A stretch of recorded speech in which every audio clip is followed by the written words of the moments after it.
Ucrania lo cumplió. Un ataque de falsa bandera en un país completamente diferente, alguien que no tiene nada que ver con Rusia, pero como estaba realizando un viaje hacia Rusia, entonces era prácticamente enemigo. Vamos a hablar un poco acerca de esta situación, lo que ocurrió en la Navidad de este año y sobre todo en el territorio ruso. Lo que parece ser un ataque de falsa bandera en Azerbaiyán ha sorprendido al mundo y Washington siempre se descubre, porque si fueran realmente inocentes, rápidamente habrían dicho fue Rusia. Parece que ya saben quién es el que regularmente realiza este tipo de ataques. De esto y mucho más hablaremos aquí en el Chapucero USA, pero vamos a arrancar, por supuesto, con este tema de un avión de pasajeros. Un avión de pasajeros de las aerolíneas de Azerbaiyán que se estrelló este miércoles en Kazajistán. Este siniestro causó la muerte de 38 personas y fue alcanzado, por lo que parece, por un misil antiaéreo ruso. Los medios de comunicación como EFE y diversas fuentes del gobierno de Azerbaiyán, en condiciones de anonimato, presuntamente revelan que el vuelo 8432 procedente de Bakú fue alcanzado por la metralla de un misil tierra-aire cuando se encontraba en el espacio aéreo de la ciudad rusa de Grozny, un punto que era realmente el destino de este avión. Aseguraron que las autoridades no permitieron el aterrizaje de emergencia solicitado por los pilotos de Embraer 190 en aeropuertos rusos y lo desviaron en dirección a la ciudad de Aktau, en Kazajistán, para lo cual tenía que volar sobre las aguas del Mar Caspio.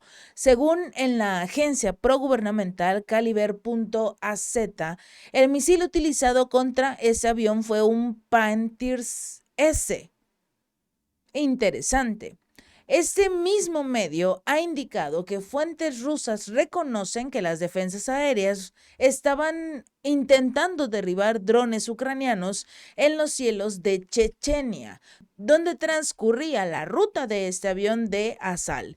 El Kremlin hizo un llamado a no apresurarse, a no empezar a encontrar culpables a diestra y siniestra. No, hay que realizar investigaciones completamente abiertas y no apresurarse a conclusiones sobre las causas de este siniestro, al comentar sobre todo las informaciones de que la aeronave pudo haber sido atacada. Hasta ahora se estaba tomando la situación como posibles causas del desastre aéreo, diversas versiones del choque de la aeronave con una bandada de pájaros y la explosión de un balón de oxígeno a bordo de lo que es el avión. A la vez, en las redes sociales empezaron a comentar y a presentar diversas imágenes, publicaciones sobre la situación. Tomaron fotografías de los restos del fuselaje del avión, tomaron algunos videos incluso del momento exacto en el que este mismo se estrella contra el suelo. Obviamente, los restos del fuselaje del avión se observan prácticamente intactos de metralla. El avión siniestrado, un Embraer 190, se estrelló este jueves junto al aeropuerto kazajo de Aktau, donde había sido desviado tras serle denegado el permiso para aterrizar. El detalle es que, de acuerdo con los mismos medios de comunicación, no se observaban en las imágenes, en las publicaciones, que en el avión se tuvieran impactos de metralla. Pero luego, horas más antes, porque al inicio incluso ellos decían que no había absolutamente nada.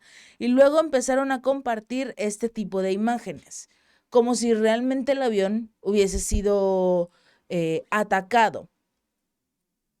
Desde ese momento, por supuesto, cuando fue derribado por el sistema de defensa aérea de Rusia, tal y como lo salió a decir el jefe del Centro de Lucha contra la Desinformación del Consejo de Seguridad Nacional y de Defensa de Ucrania, fueron los primeros en salir a levantar la mano. ¿Por qué? porque querían deslindarse de esta situación. La explosión de un misil de defensa aérea fue lo que dañó este avión y desactivó sus sistemas. Los presuntos agujeros en el fuselaje que al inicio no se notaban de este avión aparecieron durante el vuelo y pueden verse en las imágenes de los pasajeros que no podrían haber sido causados por pájaros. Cuando informaron inicialmente fuentes rusas sobre la situación, revelaron que tenían que cerrar el espacio aéreo sobre Grozny, pero no lo hicieron. Esto con referencia a los riesgos creados por el ataque con drones que estaba ocurriendo en Grozny en ese mismo momento. ¿Y quién estaba utilizando los drones para atacar Rusia? Ucrania. La ciudad rusa fue atacada por drones en la mañana y al mismo tiempo iba pasando este avión. El secretario del Consejo de Seguridad de Chechenia y sobrino del jefe de la región, Hamzat Kadyrov, dijo que todo lo que volaba era derribado. El avión fue dañado por los rusos quizás y enviado a Kazajistán en lugar de realizar un aterrizaje de emergencia en Grozny y salvar las vidas. El problema es, y quizás se les olvida, una pequeña molestia, lo sé, lo entiendo.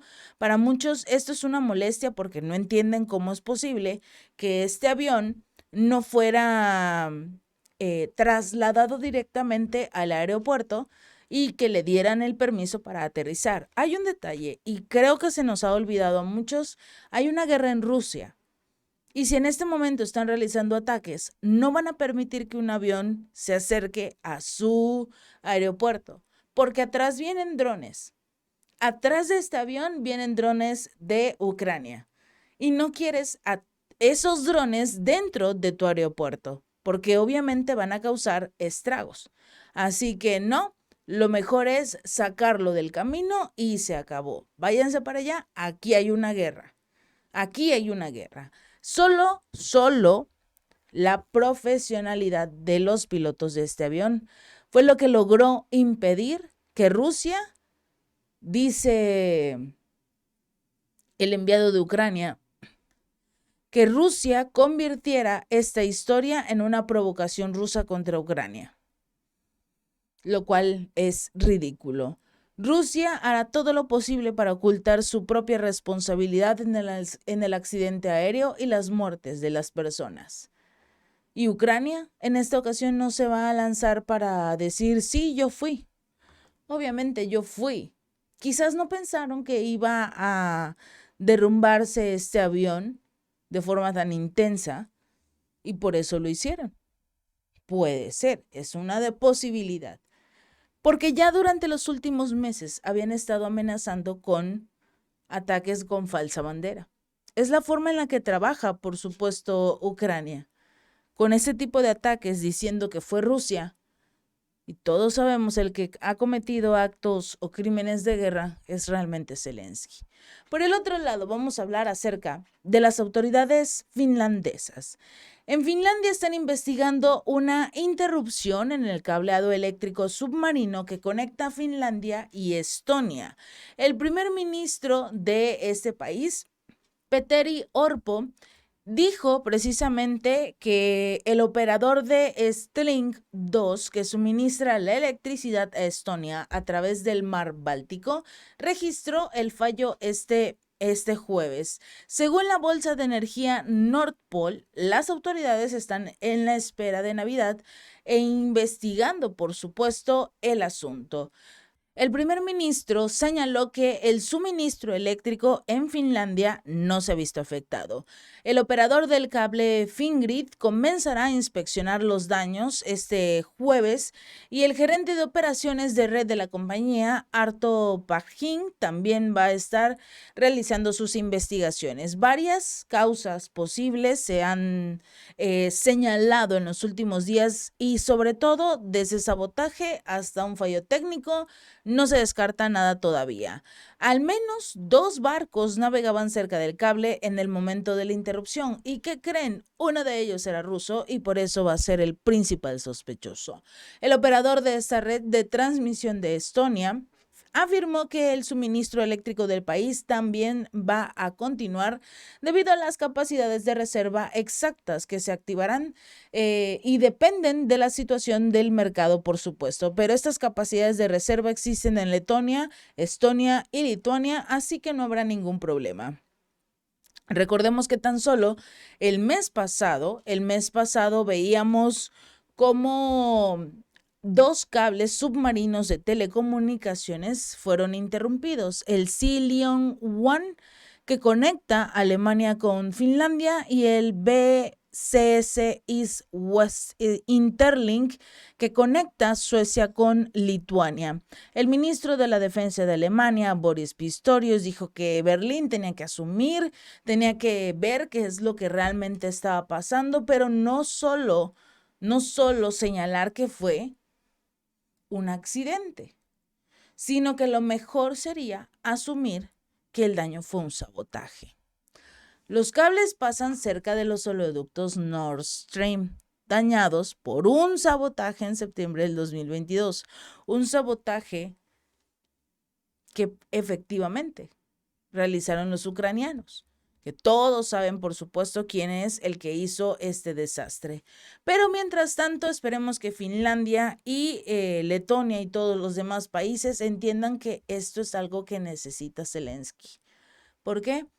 Porque ya no van a poder seguirse enviando gas y está a una semana de concluir el famoso acuerdo de gas entre Rusia y Ucrania. Un acuerdo que, si se llega a perder, porque Zelensky no lo quiere ratificar, entonces ellos van a perder todo el gas ruso. Y posiblemente Zelensky pierda la guerra. Porque Francia, en otro tema, Francia ha ofrecido en repetidas ocasiones a Rusia establecer un diálogo sobre Ucrania, pero ahora sin la participación de Kiev. El ministro de Exteriores ruso, Sergei Lavrov, en sus palabras, Moscú no pone condiciones previas a las negociaciones sobre el conflicto, sino que exige el cumplimiento de los acuerdos existentes. Varias veces, dijo Sergei Lavrov, nuestros colegas franceses se dirigieron a nosotros a través de canales privados. Ayúdenos, establezcamos un diálogo sobre la cuestión ucraniana. Y por cierto, sin la participación de Ucrania, para que sepas que te queremos a ti. El ministro aseguró que Rusia está preparada para consultas con el equipo del presidente electo Donald Trump sobre esta situación. Tengo plena confianza en que la administración de Trump, en particular el futuro enviado de Estados Unidos para Ucrania, van a buscar todas las causas del conflicto, del origen del conflicto, y siempre están preparados para las consultas. Lavrov puso de relieve que Rusia no pone condiciones previas a las negociaciones sobre Ucrania, sino que exige el cumplimiento de los acuerdos, y por eso los futuros acuerdos sobre la solución del conflicto deberían incluir un mecanismo para evitar su violación. Necesitamos acuerdos jurídicos finales que fijen todas las condiciones para garantizar la seguridad de la Federación de Rusia y, por supuesto, sus intereses legítimos, algo que todos sabemos es muy poco probable que la Unión Europea y Estados Unidos cumplan. Pero en la mesa está. Ya todos están cansados de Zelensky, ya a nadie le interesa esa guerra, y con todos los problemas que se acercan al cancelar este acuerdo de gas ruso, en ese momento, Zelensky perdió la guerra. En ese preciso instante. Si este video te gustó, no olvides darle like y compartir. Nos vemos la próxima.